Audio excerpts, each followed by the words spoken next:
ሰላም ጤና ይስጥልኝ። እንዴት ከረማችሁ? በ15 ደቂቃ ወቅታዊ ጉዳዮችን ለመዳሰስ እሞክራለሁ ባልኩት መሰረት ከቻልኩ በየዕለቱ ካልቻልኩ በሳምንት የተወሰኑ ቀናትን ብዬ ነበር ባለፈው ሰው ይሄ የዛ እንግዲህ ሁለተኛው ኤፒሶድ ነው ማለት ነው። ዛሬ ሰሞኑ እንግዲህ ሶሻል ሚዲያ ጋር በተያያዘ በተለይ ከቲክቶክ ጋር በተያያዘ የተለያዩ ወጣቶች ታስረዋል እና ጠቅላላ አድርጌ ከስራቸው ጋር በቀጥታ በተገናኘ ሳይሆን አጠቃላይ የማህበራዊ ሚዲያው በተመለከተ አንዳንድ ምልከታዎችን ለማጋራት ነው። ማህበራዊ ሚዲያው ምን ይዞ ነው የመጣው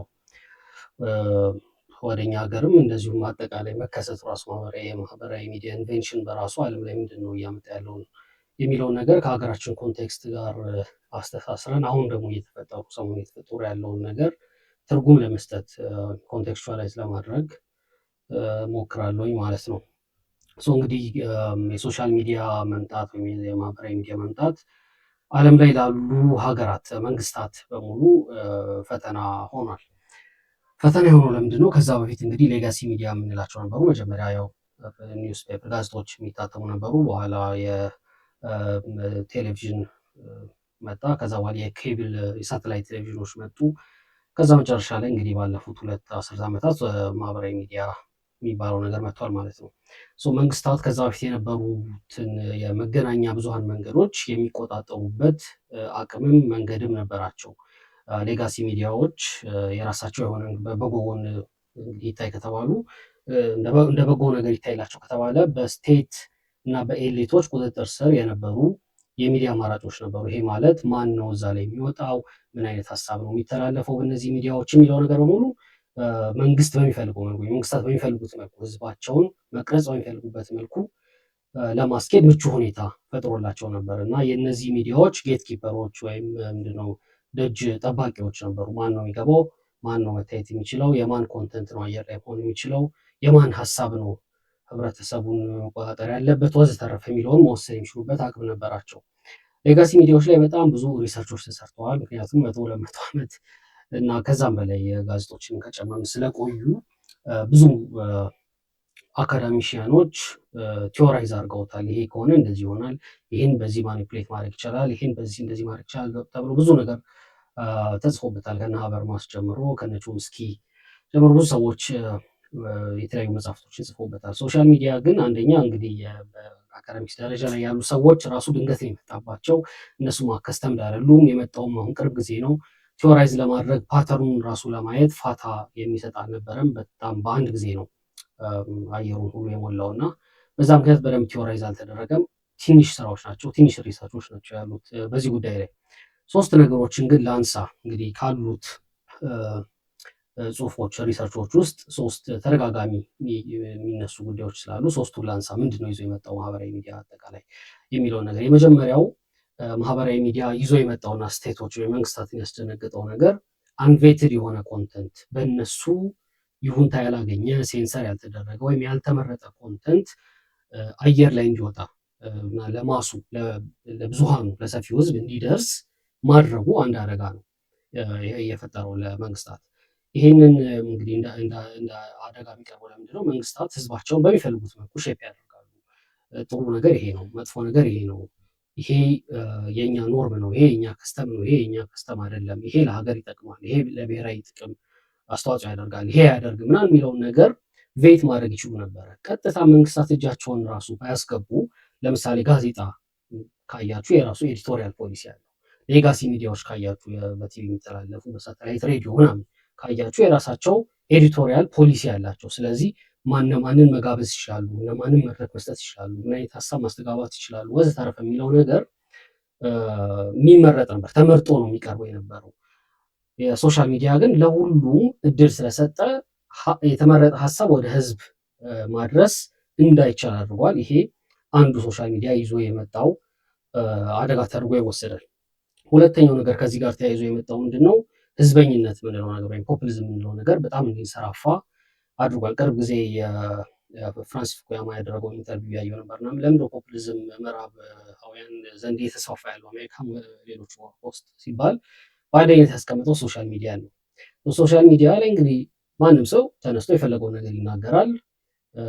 ስለዚህ ሰፊው ህዝብ ከተቀበለው ኦኬ ድጋፍ አለው ማለት ነው። ስለዚህ ፖለቲከኞችም ወደዛ ድሮ ይደረጋሉ፣ ወደዛ ይሳባሉ። ኦኬ ይሄን ነገር ህዝብ ይወደዋል፣ ህዝብ ይቀበለዋል ማለት ነው። ትክክል ሆነም ነገርየው በመርህ ደረጃ በፕሪንሲፕል ደረጃ ወይም በራሱ ነገርየው ልክ ሆነ ልክ አይደለም የሚለው ሳይሆን ማተር የሚያደርገው ህዝብ ይቀበለዋል ወይስ አይቀበልም አይቀበለውም። ኢቭን ለህዝብ ጎጂ ቢሆን ራሱ ህዝብ ከተቀበለው ያንን ወደ ፖሊሲ የመቀየር አዝማሚያ መጠማ ነው። ፖፑሊዝም እንዲስፋፋ በር ከፍቷል ሶሻል ሚዲያ። ይሄ ሁለተኛው አደጋ ነው። ሶስተኛው የስነ ልቦና ባለሙያዎች ሰዎች የኔድስ ሃይራርኪ ያላቸው ይላሉ፣ ወይም ስነ ልቦናችን የሚገነባባቸው ጊዜያቶች አሉ፣ የምንደርስባቸው ነገሮች አሉ፣ አስፓየር የምናደርጋቸው ነገሮች አሉ። አሁን ለምሳሌ ማስሎን ላለመጥቀስ ነው ዲስፕሩቭ ተደርጓል ስለሚባል እሱ ቲዎሪ። ግን ለምሳሌ በማስሎ ቲዎሪ መጀመሪያ ምንድነው በጣም እርጀንት ኒድ የሚባለው ምግብ፣ መጠጥ ምናምን፣ ከዛ በኋላ ሴፍቲ መጠለያ ምናምን እያለ አራተኛ አካባቢ ይመስለኛል ሪኮግኒሽን ነው አንዱ ኒድ። ሪኮግኒሽን እና የራስ ኮሚኒቲ መፍጠር ነው። ይሄ መንግስታት የሚጠቀሙበት ቱል ነበረ።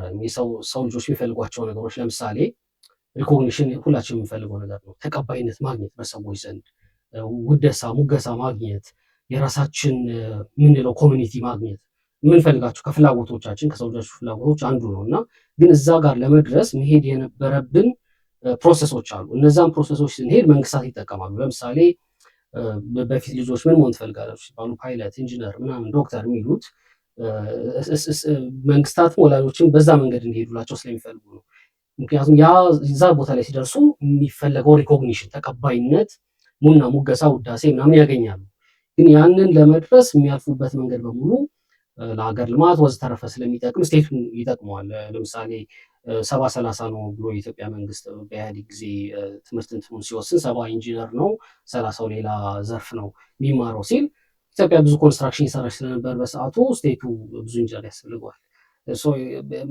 እምለውን ትረዱኛችሁ ያስባለሁ። እና ያንን ስቴፕ አልፎ በጣም ጥሩ ኢንጂነር ከሆነ በኋላ ሪኮግኒሽን ስለሚያገኝ በተሰማራበት ዘርፍ ላይ ተግቶ እንዲሰራ ያስችለዋል። ሶሻል ሚዲያ ግን ይህንን ሃይራርኪ ሪቨርስ አድርጎታል። ማንኛውም ሰው ከዜሮ ተነስቶ በአንድ ጊዜ ቀድሞ ማሟላት የነበረበትን ኒዶች ሳያሟላ ተቀባይነት ሊያገኝ ይችላል። ከዛ ደግሞ አክቹዋሊ መሬት ላይ የሌለ የራሱ ኮሚኒቲ ይፈጥራል። የሶሻል ሚዲያ ኮሚኒቲ ስትታሰር ምናምን የሚጮሁ ላይሆኑ ወይም ምግብ ስንቅ የሚያመጡ ላይሆኑ ይችላሉ። ግን ሆይ ሆይ የሚሉ ምናምን ይኖራሉ። የሆነ ኮሚኒቲ ይፈጥራል። እነዚህ ነገሮች ስቴቶች ዩዥዋሊ ፈንክሽን የሚያደርጉበትን መንገድ አዛብተዋል። ከሶሻል ሚዲያ ጋር ኮፓፕ ለማድረግ የተለያዩ ሀገራት የተለያዩ መንገዶች ይጠቀማሉ። ኤፍቢአይ ብዙ ፌክ አካውንቶች ነበሩት። ተርኪ ሳይበር ትሩፕ የሚባል አለ። እኛም ሀገር ዲጂታል ሚሊሻ አለ። ትክክለኛ መግለል ምናምን የሚለው ማለት ነው። ቀደም ብለው የመጡትን ፌስቡክን፣ ትዊተርን ምናምን በእነዚህ ማኑዋል ቦትስ ወይም ዲጂታል ቦትስም ሰምሃው ለመቆጣጠር ይሞከር ነበረ። የቲክቶክ መምጣት ግን ይሄንን ኮምፕሊትሊ ያዛባው። ምክንያቱም የቲክቶክ አልጎሪዝም በጣም በጣም አግሬሲቭ ነው። በትንሽ ደቂቃ የምትፈልገውን ነገር ፊገር አውት አድርጎ፣ በትንሽ ሰከንዶች የምትፈልገው ነገር ፊገር አውት አድርጎ ያንን ፊድ ያደርግሃል። በኮንተንት እንጂ በኮመንት አይደለም ዲተርማይን የሚደረገው የፐብሊክ ፐርሰፕሽን። ብዙ ሰው ስክሮል እያደረገ ብዙ ቪዲዮ በአንድ ያያል። ኮመንት የሚያየው በጣም ስፔሲፊክ ቪዲዮዎች ላይ ወይም በዚህ ቪዲዮ ላይ ምን ተባለ ለማለት ካልሆነ በስተቀር አብዛኛው ኮንተንት ነው። ሰዎች ብዙ ሰው ቲክቶክ ፌክ አካውንት ብታስከፍት ምናምን ለመቆጣጠር በጣም አስቸጋሪ ነው። በተለይ ለዛ ነው አሁን አሜሪካ ቲክቶክን ዝጋለ ውስጥ ላይ የነበረው አሁን ሊገዙት የሆነው ለዛ ነው። ቲክቶክ ይሄ እንትን አለው። ወደ ኢትዮጵያ ኮንቴክስት ስንመጣ እንግዲህ ኢትዮጵያ ውስጥ ማህበራዊ ንቃታችን ለቴክኖሎጂው ገና ነበረ። ድንገት የመጣብን ብዬ አስባለሁ። ለዛ ነው ኦንላይን ላይ መባል ያለበት የሌለበት ምናምን የሚባል ነገር የማንለየው። እኔ ብዙ ጊዜ የማመሳስለው ምንድነው ኢትዮጵያ ውስጥ ታውቃላችሁ ያስባለሁ ሽንት ቤት ውስጥ የመጽሐፍ ካልቸር አለ። ሰው ፊት ለፊት የማይናገረው ነገር ሽንት ቤት ሰው እንዴት እስኪብርተው ይዞ ገብተው ጊዜ ወስዶ እንደሚጽፍ አላውቅም። አንዳንድ ሰው ባልሆነ ነገር የሚጽፋል። ኤኒዌይስ ሽንት ቤት ውስጥ የምናያቸውን ስድቦች፣ ሽንት ቤት ውስጥ የምናያቸውን አጓጉል ነገሮች ነው ቀጥታ ወደ ሶሻል ሚዲያ ይዘን የመጣ ነው። ፕሪንት ቴክኖሎጂ የመጀመሪያ ሲጀምር አውሮፓውያን አልተዘጋጁም ነበር ለዛ ቴክኖሎጂ እና በአብዛኛው በስፋት ታትሞ ይሰራጭ የነበረው ነገር ዊች ሃንት የሚባል የዊች ሃንት ማስታወቂያ ነው። ይቺ ጠንቋይ ናት፣ ምስሏ ምናምን እንትን ያ ይታተማል። ይቺን ጠንቋይ ያገኘ ይህን ያህል ብር ይከፈለዋል፣ ይቺን ጠንቋይ ያቃጠለ እንደዚህ ይደረግለታል ምናምን ነበር። በኋላ ጋዜጦች ምናምን ሲመጡ ነው መንግስታት ይህን ነገር መቆጣጠር የቻሉት ማህበረሰቡን በማንቃት ማለት ነው። ከንቃታችን ትንሽ ቀድሞ መጥቷል። እሱ የምሰማበት ነገር ነው። እሱ የራሱ የሆነ አደጋ አለው። ግን የሚታየኝ ነገር እኔ በተለይ ከ2014 ጀምሮ በኦሮሞ ፕሮቴስት መምጣት ጀምሮ በመንግስት በስልጣን ላይ ያሉ ፖለቲከኞችም በተቃውሞ ጎራ ያሉ ፖለቲከኞችም ህዝበኝነት እንዲያጠቃቸው ያደረገ ይመስለኛል የማህበራዊ ሚዲያ ተጽዕኖ። ይሄ ማለት ነው የምናደርገው ነገር ልክ መሆኑ አለመሆኑ የሚወሰነው በነገርየው በራሱ ሳይሆን ሶሻል ሚዲያ ላይ ባለው ተቀባይነት ሆነ ማለት ነው። በማስተር ፕላን ጊዜ ማስተር ፕላን የተቃወመ ያልተቃወመ መባል ያስጣል ብለን ለይተን እንደነበረው ማለት ነው፣ ለውዳሴና ለውግዘት።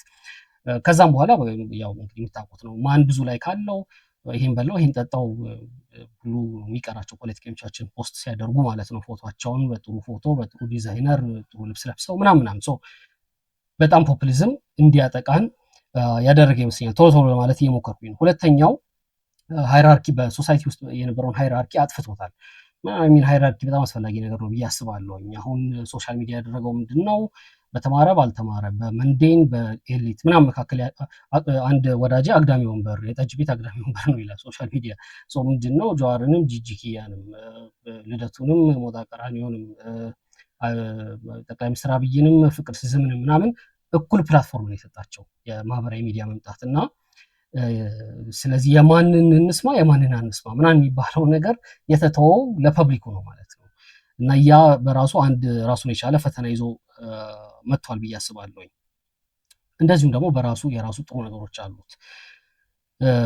ጥሩ ነገሩ በተለይ ቲክቶክ እንዳልኩት ስቴት መንግስታት ለመቆጣጠር ትንሽ አስቸጋሪ ስለሚሆንባቸው በተለይ መንግስታት የአምባገነንነት አዝማሚያ የሚያሳዩ ከሆነ ህዝብም ደግሞ የራሱ የሆነ መከላከያ ጋሻ ያስፈልጓል ብዬ አስባለሁ።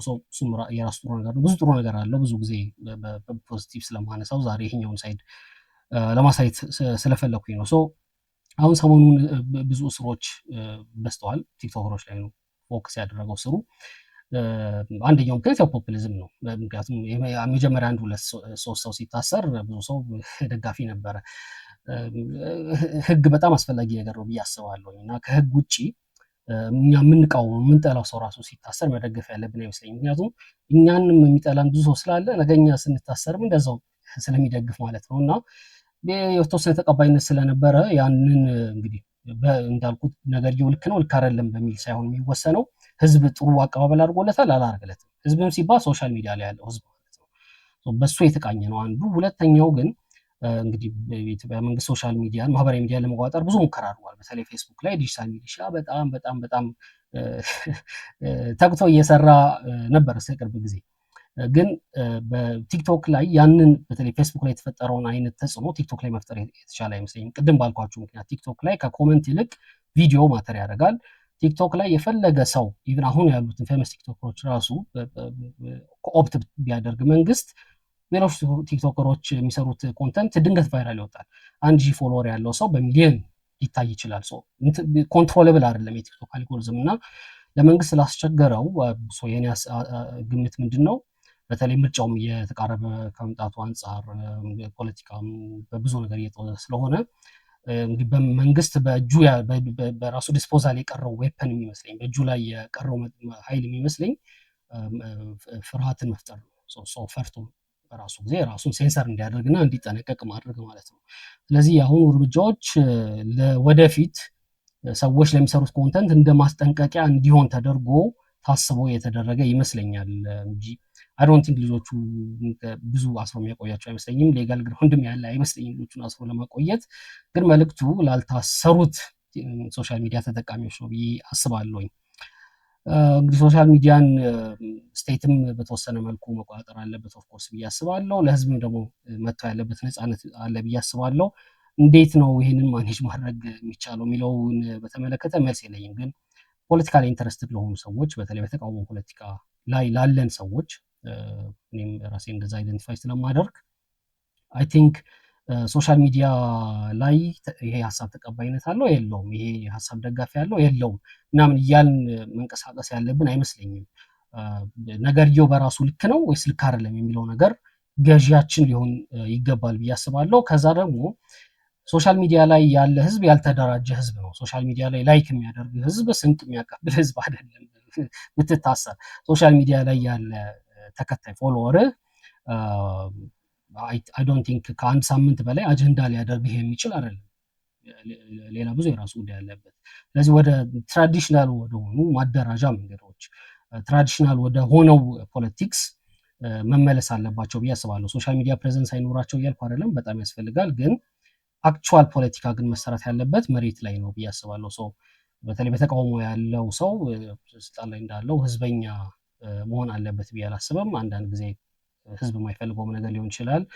ግን ለህዝብ የሚጠቅም እስከሆነ ድረስ በአቋም ጸንቶ መቆየት በመስመር ላይ ጸንቶ መቆየት አስፈላጊ ነው ብዬ አስባለሁ። ሰዓቴን ጨርሻለሁ። 15 ደቂቃ ብቻ ነው ወስዳለሁ ያልኩት። እስካሁን አብራችሁኝ ስለቆያችሁ እጅግ አድርጌ አመሰግናለሁኝ። እንግዲህ ከቻልኩ በየዕለቱ ካልቻልኩ እንደዚሁ አለፍ አለፍ እያልኩ ከተለያዩ ጉዳዮች ላይ ምልከታዬን ለማጋራት እመጣለሁኝ። አመሰግናለሁ። ይህን ቪዲዮ ለሌሎች እንዲደርስ ማድረግ ትችላላችሁ። ቴንኪው